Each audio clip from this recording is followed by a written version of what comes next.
Hello, I'm Player and welcome back to another episode of the Sporting Lisbon Challenge. As you can see, um, we've kind of lost a fair bit of ground in the title race. We have played the same amount of games as Porto currently and find ourselves 8 points behind. Not to mention Benfica can go top of the league, which will put us 10 points behind. And with only 5 games remaining, I think it's very unlikely that we shall win the league this time around. Now, if you look at the form, you can see why we are so many points behind. So we did lose to Benfica in the last episode. Pretty disappointing considering we were the better side. Followed that up with a 2-0 victory over Boavista. Again, a dominant performance there. Now, Porto, we had 20 shots to their 10, and we did lead until the final few minutes where they scored 2 late goals. And I couldn't believe it. I felt so hard done by there. We really did deserve the victory. So that really put a stumbling block in our title chances. Champions League kind of irrelevant. We got humped 4-0 by Liverpool, 4-0 on aggregate after a 0-0 draw in the home leg. Then got another 3-0 victory, solid victory again, playing really well. And much like the Porto game, played really well against Braga, where the better side again had, I think it was 16 shots to their 7. And they score a goal late on and we lose 3-2. And that's pretty much all that ended our title chances. So today we do have a home game against Chavez, although, like I say, I think the title race is over. So what I think I will do is I'll show this game today, but unless anything drastic happens in the title race, I think the next episode I'll just come back for the cup final, where no doubt we'll get beat again. But we'll go for that, I think, in the next episode. The team today, for today's game, kind of the standard side we've been playing with for most of the season. I do really need to bring in a proper, decent attacking midfielder in the summer, and an upgrade on the goalkeeping position wouldn't be a bad thing as well. We do still have a lot of players that I would like to offload, but no one seems to be coming in with bids I deem acceptable. But because we will be going into the final year of the challenge, I do think I might just try and sell as many players for whatever price, just to try and build up the funds and hopefully go big for our final season. We have got a bit of money to spend at the moment as well, but I think we've got to try and raise as much funds as we can and just go all out for the final season of the challenge. I mean, a team like Sporting Lisbon really doesn't, or it's very surprising that they could potentially go 20 years without a league title. It's very surprising to me anyway. But I think we'll have to look towards the 20th season in a row without it to maybe get that title again. So we have started this game off pretty brightly. We have had a few chances in the opening 10 minutes here. A big difference to the boring 0-0 first half of the Benfica game with no highlights whatsoever. Chavez with their first attempt on goal of the game, and it was a very good chance actually. 1-on-1 situation, but our keeper makes the stop. I've not really had a look to see about the players I could bring in for next season, but after this episode I will start putting requesting a few scout reports and having a wee nosy and seeing who is available and who we could maybe pick up for a decent price. I think add-ons will play a big part in all signings we do decide to make as well. But we do have Bergwijn here coming forward, plays the ball out wide to David Neres. He works his way into the box and drills it home for his 16th goal this season.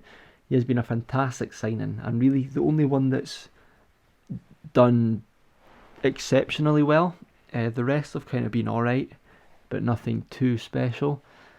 And hopefully next season with them already been here for a year. Hopefully they'll be a bit more settled and hopefully maybe even play better. As Mateus Oliveira scores straight from the free kick. That's 2 goals in the space of 5 minutes for us, and it looks like we're going to be cruising to another 3 points. Although in the grand scheme of things, I do not think that will have too much of an impact. So I have a quick glance at the league table. Neres has got another goal. That's 3 goals in about 7 in-game minutes or something like that. Pretty crazy. Pretty crazy indeed. But we are cruising to victory here. It would be nice to win the cup final as well against Benfica, but I don't think we beat them yet, so a bit frustrating that the final is against them. But who knows? Anything can happen in a cup final.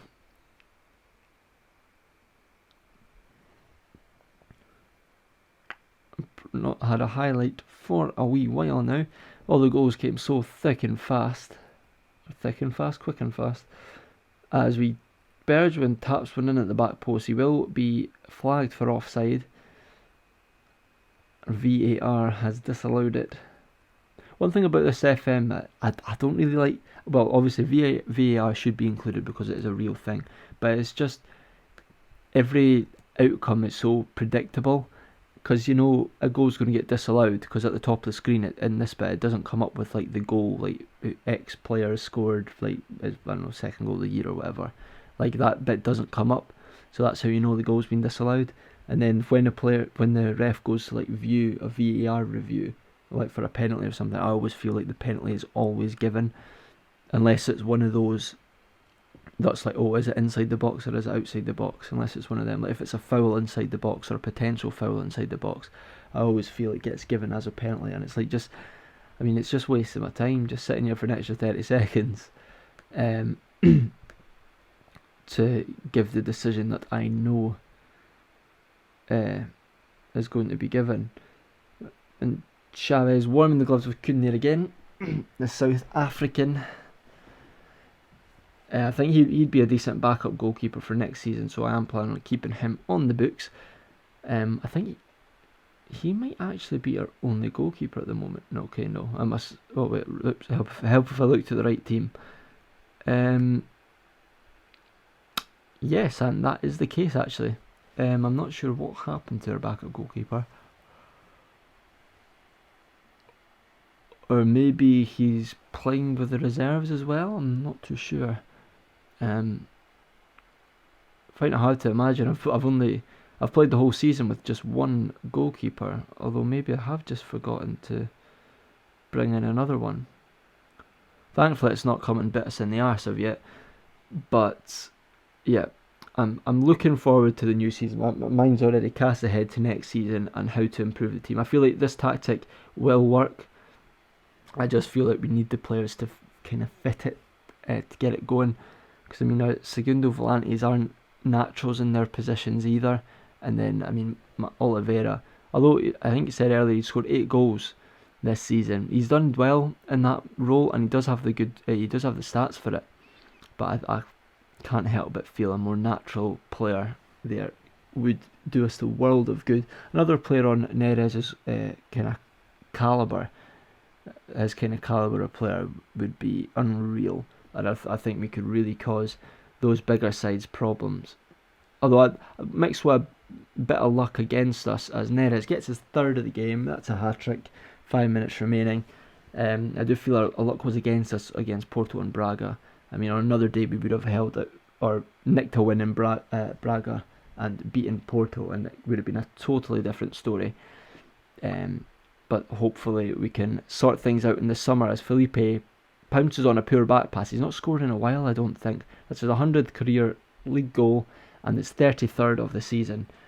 Not as prolific as last year, I don't think, but still pretty prolific nonetheless. But yeah, mind well and truly thinking ahead to next season. Like I said earlier, I think I will just come back for this PT Cup final unless anything changes in the title race.